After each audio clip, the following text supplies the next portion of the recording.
Vamos analisar hoje um cenário que, olha, é bem curioso. A gente viu o Ibovespa disparar, né? Coisa de 15% em um único mês. Muito capital estrangeiro entrando, um clima geral de otimismo. Sim, um momento bem positivo para o mercado em geral. Exato. Só que aí, no meio disso tudo, a gente olha para uma empresa específica, a Vulcabras, e vê o movimento contrário. As ações em queda. A pergunta que fica é: o que está acontecendo por lá? E essa é uma pergunta que raramente tem uma resposta única, né?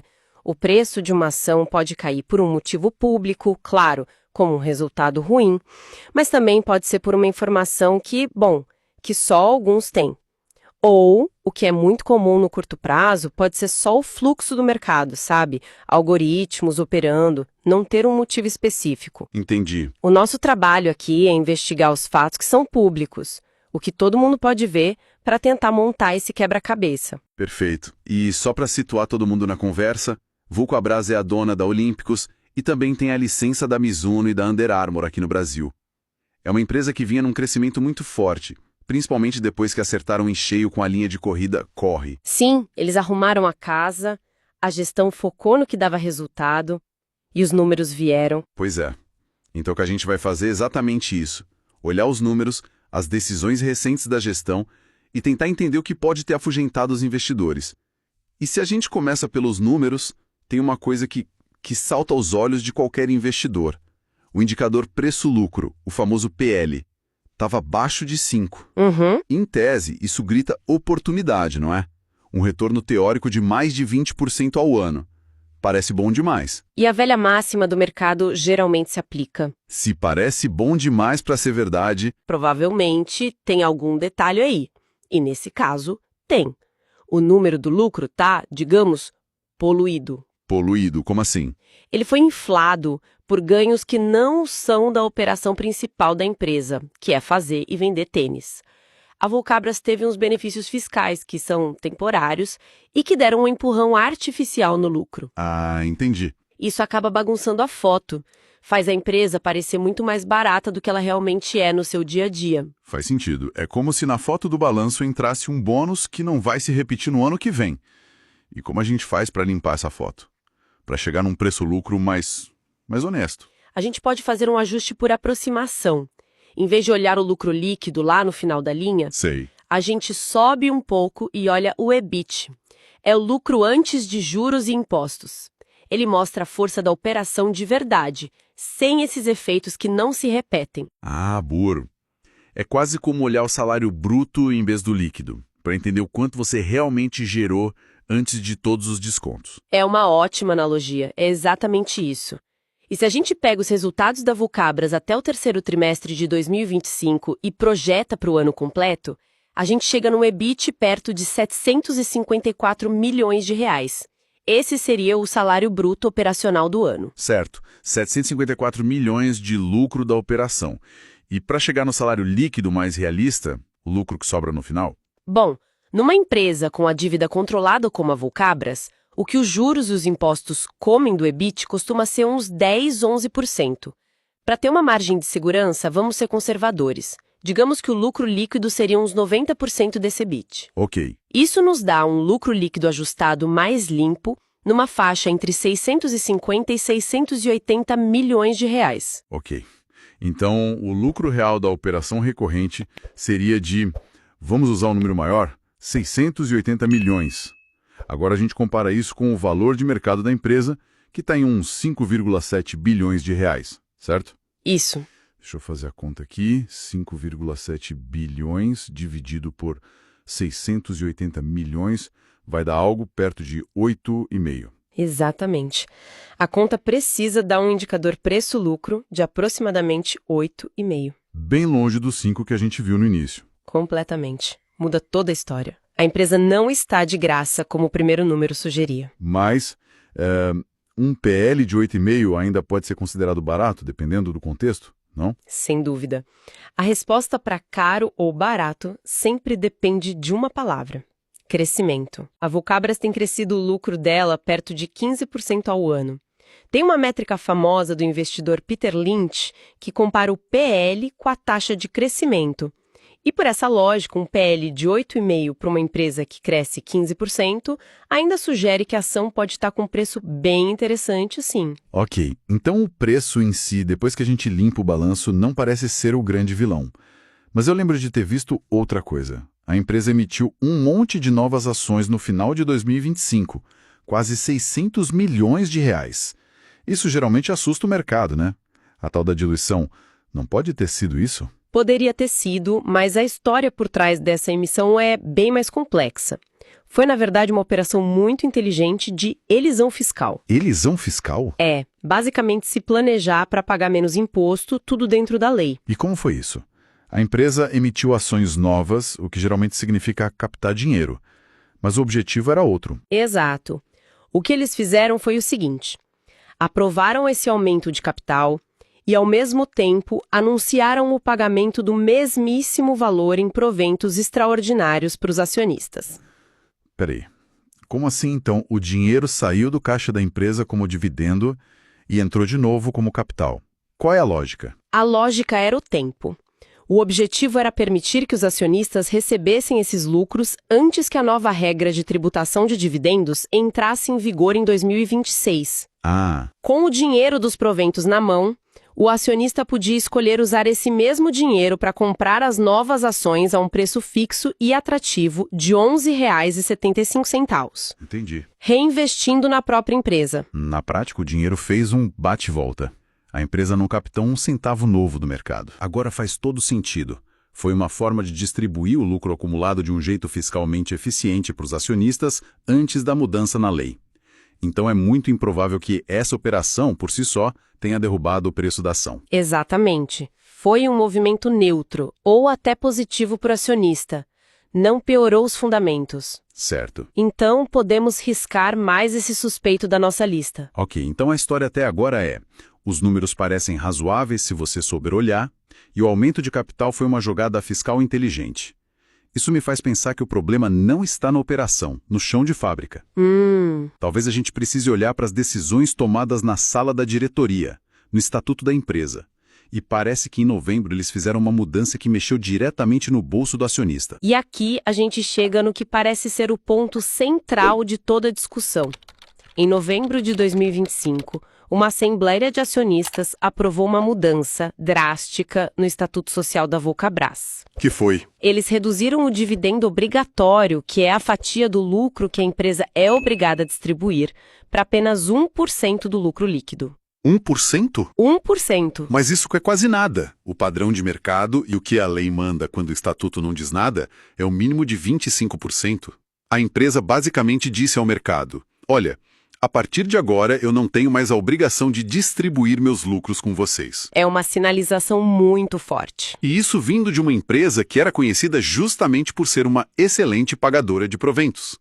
O dividend yield, o retorno em dividendos, chegou a impressionantes 20% em 2024. Precisamente. E essa mudança drástica nos leva a uma teoria muito conhecida no mercado, o efeito clientela. Efeito clientela. A ideia é simples. Cada tipo de ação atrai um tipo de investidor, uma clientela.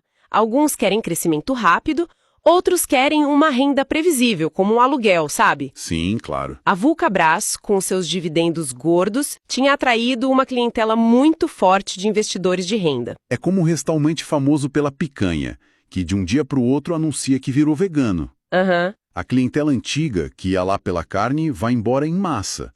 Mesmo que a comida nova seja boa, leva tempo para atrair um novo público. A analogia é perfeita. Quando a Vulcabras sinalizou o fim da festa dos dividendos, a clientela da picanha, os investidores de renda, começou a vender. Para procurar essa renda em outro lugar. Exato. E se a gente olha o gráfico, a queda mais forte das ações começou exatamente em novembro, logo depois da aprovação dessa mudança. A correlação é muito forte. Mas espera um pouco. Reduzir o dividendo obrigatório para 1% é uma medida muito extrema. A empresa não corre o risco de ser vista como hostil ao acionista minoritário? A mensagem que isso passa é bem negativa. Sem dúvida. Aumenta muito a percepção de risco para quem é minoritário. É a lógica do pássaro na mão vale mais que dois voando. O dinheiro no bolso hoje. Isso. O dividendo é uma certeza. O lucro reinvestido na empresa, que pode ou não gerar mais valor no futuro, é uma promessa. Ao cortar essa certeza, a gestão pede um voto de confiança muito maior. E a motivação para isso, de novo, tem a ver com o imposto. Tudo indica que sim. Com um payout, uma distribuição obrigatória tão baixa, os acionistas controladores ganham total flexibilidade. Eles podem, por exemplo, evitar receber um volume gigantesco de dividendos de uma só vez e pagar um novo imposto sobre esse valor todo. Entendi. E qual seria a estratégia, então? Uma estratégia possível agora é a empresa fazer pagamentos de dividendos menores e mais frequentes, talvez até mensais. E por que isso seria vantajoso para eles? Porque a nova lei obriga uma retenção de 10% de imposto na fonte para pagamentos acima de R$50 mil por acionista. Se eles conseguem fatiar os pagamentos para que cada parcela fique abaixo desse limite, eles evitam essa retenção antecipada do imposto. Ah, entendi o pulo do gato. Para um grande acionista, isso faz uma diferença enorme no efeito dos juros compostos. Então, a soma desses fatores, a saída da clientela de dividendos e o aumento do risco percebido, parece ser o nosso principal suspeito. Ok. Então, juntando as peças, o negócio da Vulcabras piorou, a empresa está vendendo menos tênis. E essa é a distinção mais importante que a gente precisa fazer. Os fundamentos operacionais da empresa não só não pioraram, como continuaram melhorando. Sério? Se a gente olha o último resultado divulgado do terceiro trimestre de 2025, a receita líquida subiu 19%. O lucro recorrente, que é o que importa, cresceu 10,5%. Então o negócio continua forte. Continua crescendo, vendendo bem, gerando caixa. O problema não foi o negócio em si. Foi a governança, então. De forma alguma. O que mudou drasticamente foi o perfil de risco para o acionista minoritário. Foi uma decisão de governança que, aos olhos do mercado, pareceu priorizar a eficiência fiscal dos controladores em detrimento da política de renda que beneficiava os minoritários. A empresa não ficou pior, mas o risco de não ver o retorno do capital tão cedo... É para quem não está no controle. Aumentou significativamente. ...tem a ver com uma piora na venda de calçados. Foi uma combinação de realização de lucros com uma reação negativa muito forte do mercado a essa mudança na política de dividendos. O que causou uma debandada daquela clientela focada em renda que a gente falou. Fazendo um resumo da nossa investigação, então. A gente partiu de uma ação que caía enquanto a bolsa subia. Primeiro, vimos que um PL muito baixo era uma ilusão contábil. Isso. Depois, entendemos que uma grande emissão de ações era uma manobra fiscal inteligente. E no fim, tudo aponta para uma única decisão de governança como o gatilho principal. A drástica redução na política de dividendos, que mudou as regras do jogo. Exato. E isso nos deixa com uma reflexão final que vai muito além do caso da Vulcabras. É uma questão fundamental para qualquer pessoa que investe. Até que ponto a excelência operacional de uma empresa, o fato dela ter produtos ótimos e estar crescendo, consegue compensar decisões de governança que parecem desalinhadas com os interesses do acionista minoritário? É uma boa pergunta. Como investidor, deve pesar na balança o potencial de crescimento de um negócio contra uma mudança que adia o retorno do seu capital para um futuro que é, por definição, incerto. No fundo, é o eterno equilíbrio entre a qualidade do negócio e a confiança na forma como ele é gerido para todos os sócios e não apenas para quem está no comando. Bem-vindos ao debate. Hoje o nosso tema é a queda forte e repentina nas ações da Vulcabras, a dona de marcas como Olímpicos e Mizuno. A pergunta central é: essa desvalorização é uma reação exagerada do mercado a uma decisão estratégica ou é um ajuste de preço justificado por um novo risco para o investidor? Eu acredito que o mercado está penalizando a empresa de forma excessiva e isso acaba criando uma oportunidade. E eu já vejo essa queda como uma resposta perfeitamente racional. Para mim, a empresa mudou as regras do jogo e, com isso, o perfil de risco do investimento, o que justifica, sim, um preço menor para a ação. Olha, a minha visão se apoia nos fundamentos da empresa. que continuam muito sólidos. A Vulcabras negocia hoje a um múltiplo de preço sobre lucro de cerca de 8,5 vezes. Para colocar em perspectiva, isso significa que o mercado está pagando apenas R$ 8,50 por cada real de lucro que a empresa gera, o que é muito pouco para um negócio cujo lucro cresce perto de 15% ao ano. A saúde financeira é ótima, a dívida é baixa. A polêmica toda veio da redução do dividendo obrigatório para 1%. Mas isso foi uma manobra fiscal inteligente para se adaptar à nova tributação. Não tem a ver com piora na operação, sabe? A receita e o lucro continuam crescendo. Certo, eu concordo que os fundamentos operacionais são bons, mas o problema não está aí. A questão é a mudança drástica na política de dividendos. Vamos lembrar que a lei brasileira estabelece um dividendo obrigatório de 25% do lucro justamente para proteger o acionista minoritário. Reduzir isso para apenas 1% é uma mudança sísmica, né? Na prática, a empresa está dizendo que não tem mais obrigação legal de distribuir seus lucros. O que vemos agora é o efeito clientela em ação. A empresa basicamente, demitiu uma parte dos seus acionistas, aqueles que investiam por causa da renda dos dividendos, e agora precisa encontrar novos sócios que aceitem esse novo perfil. Essa transição é sempre dolorosa para o preço da ação. Entendo a saída desse investidor focado em renda, mas enxergo a decisão da gestão como protetiva no longo prazo. O risco operacional da Vulcabras, a sua capacidade de vender tênis e gerar caixa, não mudou em nada. A mudança na política de dividendos, na verdade, protege o caixa da empresa de uma tributação que seria maior e um caixa mais robusto no final beneficia todo mundo, inclusive o minoritário. O mercado está punindo uma decisão que eu considero prudente. Você tem um ponto. O risco operacional pode não ter mudado, mas o risco que mais importa para o investidor de fora, o de governança, simplesmente explodiu. O dinheiro do dividendo, que era o pássaro na mão, vira uma promessa, entende? O minoritário agora depende totalmente da boa vontade da administração para ver a cor do dinheiro. Essa incerteza sobre quando e como o capital será retornado é uma forma de risco, e o mercado está simplesmente colocando isso no preço. Mas essa lógica não me convence, porque a motivação foi claramente fiscal e, em tese, benéfica para o acionista. Ao permitir pagamentos menores e mais frequentes, a empresa ajuda o investidor a otimizar sua carga tributária pessoal com as novas regras. Não vejo isso como um movimento contra o minoritário, mas como uma adaptação inteligente a um novo cenário regulatório. Ok, a justificativa fiscal parece fazer sentido na superfície. Mas vamos ser práticos.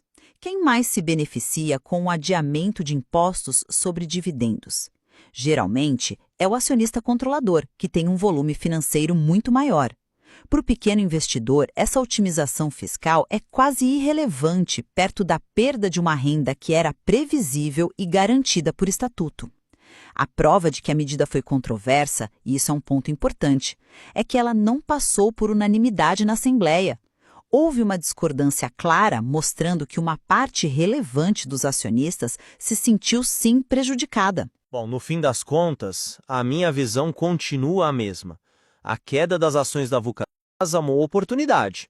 O mercado está com uma visão de túnel, focado apenas na questão dos dividendos, e está ignorando a saúde financeira, o crescimento e o valuation atrativo da companhia. A gestão tomou uma decisão responsável pensando no futuro. E eu concluo que a reação do mercado foi totalmente apropriada.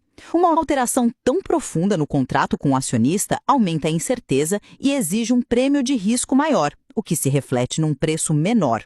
A empresa continua boa, mas o investimento se tornou algo diferente, com um perfil de risco menos atraente para muitos. Fica claro que a aposta da gestão da Vulcabras é pedir que o acionista troque o dinheiro no bolso hoje pela promessa de uma empresa muito maior amanhã. O mercado, por enquanto, parece estar dizendo não obrigado. Exatamente. E agora, os próximos balanços trimestrais vão ter o papel de mostrar quem estava certo nessa história. A palavra final será dos resultados. Esse estudo não constitui nenhum serviço de análise ou recomendação. Este é um mercado de renda variável, bolsa de valores, onde o risco é inerente. Toda e qualquer decisão é de cada investidor. Um abraço e até a próxima.